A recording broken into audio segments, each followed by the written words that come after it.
مولانا محمود مدنی صاحب دامت برکاتہم العالیہ نے یہ کہا تھا، اور بہت سوچ سمجھ کر حضرت نے کہا، اور ایسا نہیں لگتا ہے کہ حضرت نے جتنی ساری باتیں اس دن کہی ہے، اور حضرت نے تو اور حضرت کی پوری ٹیم نے اور مجلس منتظمہ نے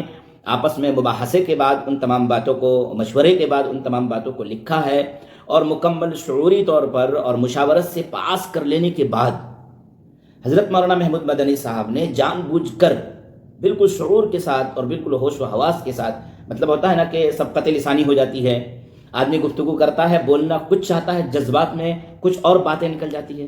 لیکن حضرت مولانا محمود مدنی صاحب کی جو شخصیت ہے، بہت جذبات میں آنے کے بعد بھی مولانا بہت کنٹرول میں بولتے ہیں، اور پھر اس طرح کی گفتگو وہ تو جمعیت کی شان ہے اور جمعیت کا طریقہ کار ہے کہ مجلس منتظمہ بیٹھتی ہے اور باضابطہ ایک ایک نقطے پر مباحثہ ہوتا ہے، مکالمہ ہوتا ہے، گفتگو ہوتی ہے، قرآن حدیث شریعت سے دلائل رکھے جاتے ہیں، اور پھر اس کو لکھا جاتا ہے، منضبط کیا جاتا ہے، مرتب کیا جاتا ہے، پھر اس بات کو عوامی شکل میں بیان کیا جاتا ہے۔ تو حضرت مولانا محمود مدنی صاحب دامت برکاتہم العالیہ نے بھوپال کے علماء کے اس اجتماع میں، اس مجلس میں، اس جلسے میں جتنی ساری باتیں کہی ہیں، وہ تمام باتیں بالکل سوچ سمجھ کر کہی ہیں، اور ان باتوں پر مکمل مشورہ ہو چکا تھا۔ میں اس مجلس میں شامل نہیں تھا، لیکن مولانا کے بولنے کا جو طریقہ کار ہے اور جمعیت علماء ہند کی بات کرنے کا جو طریقہ کار ہے، اس سے یہ بات واضح ہوتی ہے کہ حضرت مولانا محمود مدنی صاحب نے جو باتیں کہی ہے وہ سوچ سمجھ کر کہی ہے۔ حضرت مولانا محمود مدنی صاحب کی تمام باتیں اپنی جگہ پر مکمل برحق ہے، اس میں کسی طرح کا کوئی شک کرنے کی کوئی گنجائش نہیں ہے، اور بہت صبر کرنے کے بعد جمعیت علماء ہند کے پلیٹ فارم سے اس طرح کی کوئی گفتگو اب آئی ہے۔ بہت سارے لوگ یہ کہہ رہے ہیں کہ اس طرح کی گفتگو آج سے 20 سال پہلے آ جانی چاہیے تھی۔ حضرت مولانا خود کہہ رہے ہیں کہ ہم 30 سال سے انتظار کر رہے ہیں کہ یہ سدھر جائیں اور یہ سمجھ جائیں، اور یہ ہماری پریشانی کو، ہماری تکلیف کو سمجھ لیں، اور پھر اس کے بعد جو ہے وہ کچھ مداوع کریں، لیکن وہ سمجھنے کے لیے تیار نہیں۔ تو حضرت مولانا محمود مدنی صاحب نے کہا کہ جب جب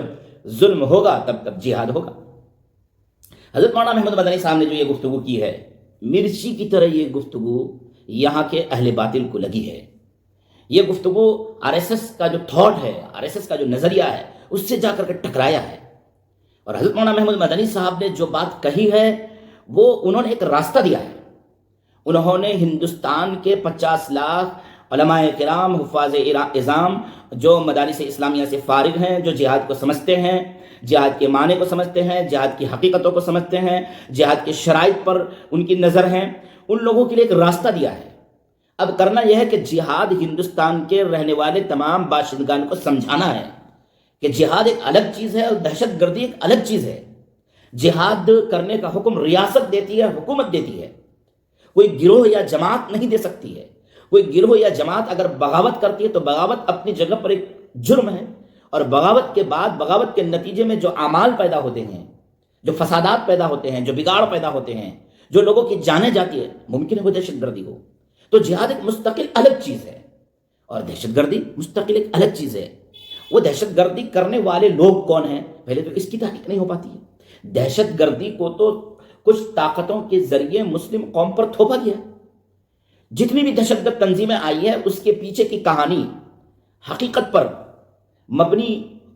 حقیقت کو سامنے رکھتے ہوئے اگر اس کے سلسلے میں تحقیق کیا جائے، ریسرچ کیا جائے، تو یہ بات تو روز روشن کی طرح آیا ہوتی ہے کہ اس کے پیچھے فنڈنگ کرنے والی جو طاقتیں ہوتی ہیں وہ کچھ کوئی اور ہوتی ہیں۔ وہ جو ہے فٹ بال ہوتے ہیں، جس فٹ بال پر لات مارا جاتا ہے اور فٹ بال اس تیزی کے ساتھ نشانی تک جاتا ہے اور جا کر ٹکراتا ہے۔ اس حقیقت کو تمام طاقتیں جانتی بھی ہیں، حکومتیں جانتی بھی ہیں، لیکن اس کے باوجود ایک قوم کو ٹارگٹ کرنا ہے۔ اس وقت جو ہندوستان کی حالت تھی، آپریشن سندور کے بعد اویسی صاحب کے سلسلے میں بھی لوگوں کا یہ نظریہ بن گیا تھا، اور ہندوستان کے ہمارے ہندو بھائیوں کا بھی یہ نظریہ بن گیا تھا کہ اویسی صاحب ایک سیکولر انسان ہیں، اور اویسی صاحب ہندو مسلم دونوں کی بات کرتے ہیں، تمام مذاہب کو لے کر کے چلتے ہیں۔ اویسی صاحب بھی اب بیلنس کر کے بات کرنے لگے تھے۔ اویسی صاحب بہت ساری جگہ پر ایسا لگ رہا تھا کہ وہ مسلمانوں کے سلسلے میں گفتگو تو کر رہے ہیں، لیکن اس کو تھوڑا سا دبے انداز میں کرنے لگے ہیں، بیلنس کرنے لگے ہیں۔ اور جو حالات پیدا ہو رہے تھے پورے ملک میں، اب تو جہاد اور دہشت گردی کے مابین فرق کرنے کی جو طاقت اور اس کی جو صلاحیت، ایسا لگ رہا تھا کہ کسی میں تھی نہیں۔ کون کریں گے یہ بات، کون سمجھائیں گے؟ یہ حضرت مولانا محمود مدنی صاحب کی ہی ہمت ہے، اور جمعیت علماء ہند کی ہی طاقت ہے کہ انہوں نے آ کر کے اس بات کو واضح کیا، اور ان کا یہ حق بھی تھا، اور انہی کو زیبا دیتا ہے، اور انہی کے شایان شان ہے۔ بڑی بڑی کمال کی بات، اور بر وقت مولانا محمود مدنی صاحب نے یہ کی ہے، اس بات کو کیا ہے اور اس بات کو واضح کیا ہے۔ اب مولانا محمود مدنی صاحب کے جو فالوور ہیں، مولانا محمود مدنی صاحب سے جو لوگ محبت کرتے ہیں، چاہے وہ مسلم ہو غیر مسلم ہو کوئی بھی ہو، وہ اس بات کو واضح کریں پورے ملک میں، اور ملک کے 29% لوگوں کو سمجھائیں۔ سمجھانا ہی ہمارا کام ہے کہ بھائی جہاد ایک الگ چیز ہے، جہاد ایک کوشش ہے، جہاد بالنفس ہے، جہاد بالمال ہے، ہاں جہاد بالسیف بھی ہے، اس کو قتال کہا گیا ہے،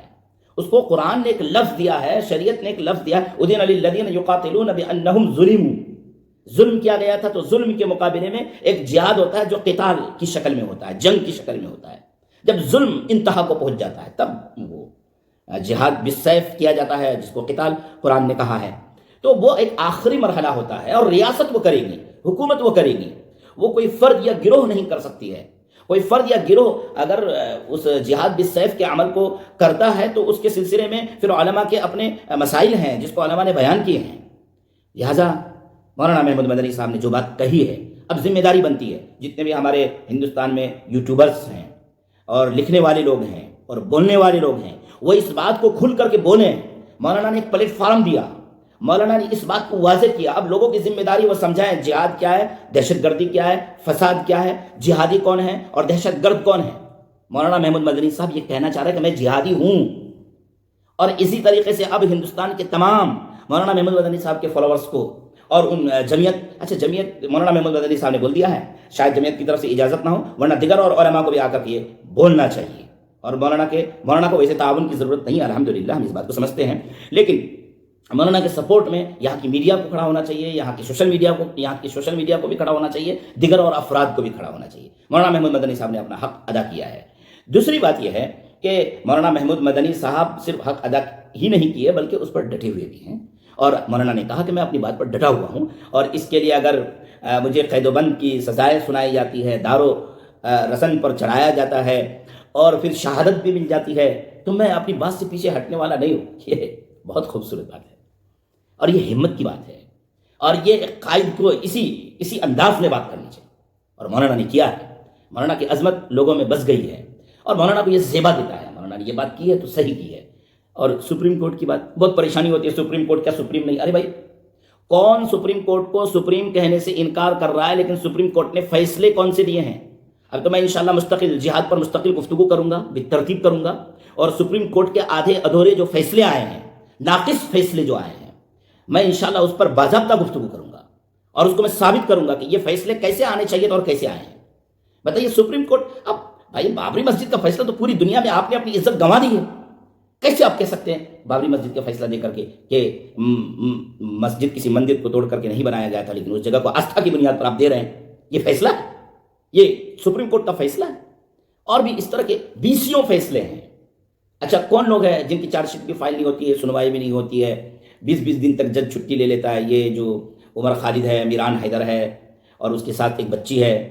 اور دیگر لوگ ہیں، ان تمام لوگوں کی سنوائی میں آپ کو کیوں پریشانی ہو جاتی ہے؟ ارے ثابت کرو نا۔ اگر اچھا جرم ثابت نہیں ہوتا ہے، ابھی تک وہ ملزم ہوتا ہے، اس کو مجرم بنا کر کے میڈیا پیش کر دیتی ہے۔ انہی باتوں کو تو مولانا محمود مدنی صاحب کہہ کیا رہے ہیں بیچارے؟ مطلب ہم بھی کریں تو ہو جائے بدنام، تم قتل بھی کرو تو چرچا نہ ہو، یہ کوئی بات ہوئی؟ مولانا محمود مدنی صاحب نے ایک راستہ دیا ہے، اور ملک کے تمام سیکولر مزاج لوگوں کو مولانا محمود مدنی صاحب کے اس پیغام کو ملک کے تمام باشندوں تک پہنچانا ہے کہ یہ ہو رہا ہے اس ملک میں، اور سب دیکھ رہے ہیں، اور جو طاقتور لوگ بیٹھے ہوئے ہیں وہ ہنس بھی رہے ہیں، مسکرا بھی رہے ہیں، مذاق اٹھا رہے ہیں، اٹکھیلیاں کر رہے ہیں، اور ہم یہ کہہ رہے ہیں کہ مولانا محمود مدنی صاحب نے بول دیا ہے، اچھا بولا ہے۔ ارے بھائی پکش دھر بنو، یہ کیا بالکل نسب کیا بولتے ہیں اس کو، آزاد، میرا کوئی نظریہ نہیں، بے نظریہ لوگوں کی کیا حیثیت ہے؟ ارے آپ اہل حق کے ساتھ کھڑے رہو، اہل حق کا سپورٹ کرو، بات کرو۔ قول الحق عند سلطان الجائر ہوا افضل الجہاد، کہ جب ظالم بادشاہ کی حکومت ہو اس وقت سچی بات کہنا افضل جہاد ہے۔ اسی کام کو مولانا محمود مدنی صاحب نے کیا ہے، اور تمام لوگوں پر اب ضروری بنتا ہے کہ وہ اس بات کو واضح کریں۔ بڑی ہمت کی بات ہے، ایسے ملک میں مولانا محمود مدنی صاحب نے یہ گفتگو کی ہے، اس گفتگو کو لوگوں تک پہنچائیے، اور تمام لوگ بولیے، یہ میری ریکویسٹ ہے، گزارش ہے، درخواست ہے۔ میں انشاءاللہ بالترتیب جہاد پر بھی گفتگو کروں گا، اور سپریم کورٹ کے جو آدھے ادھورے فیصلے ہیں اس پر بھی گفتگو کروں گا۔ اللہ رب العزت مجھے اور آپ کو کہنے سننے سے زیادہ عمل